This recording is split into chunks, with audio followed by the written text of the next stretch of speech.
ម្សៅអនលីផ្សំពីផ្លែទទឹមមើមយិនសិនប្រើរយៈពេល7ថ្ងៃបំបត្តិមុនជាំជួយឲ្យសខ្ចី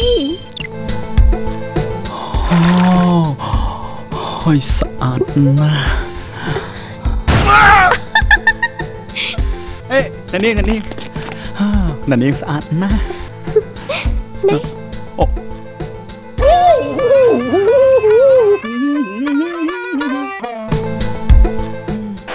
សបែបធម្មជាតិម្សៅឬឈើម្សៅអនលី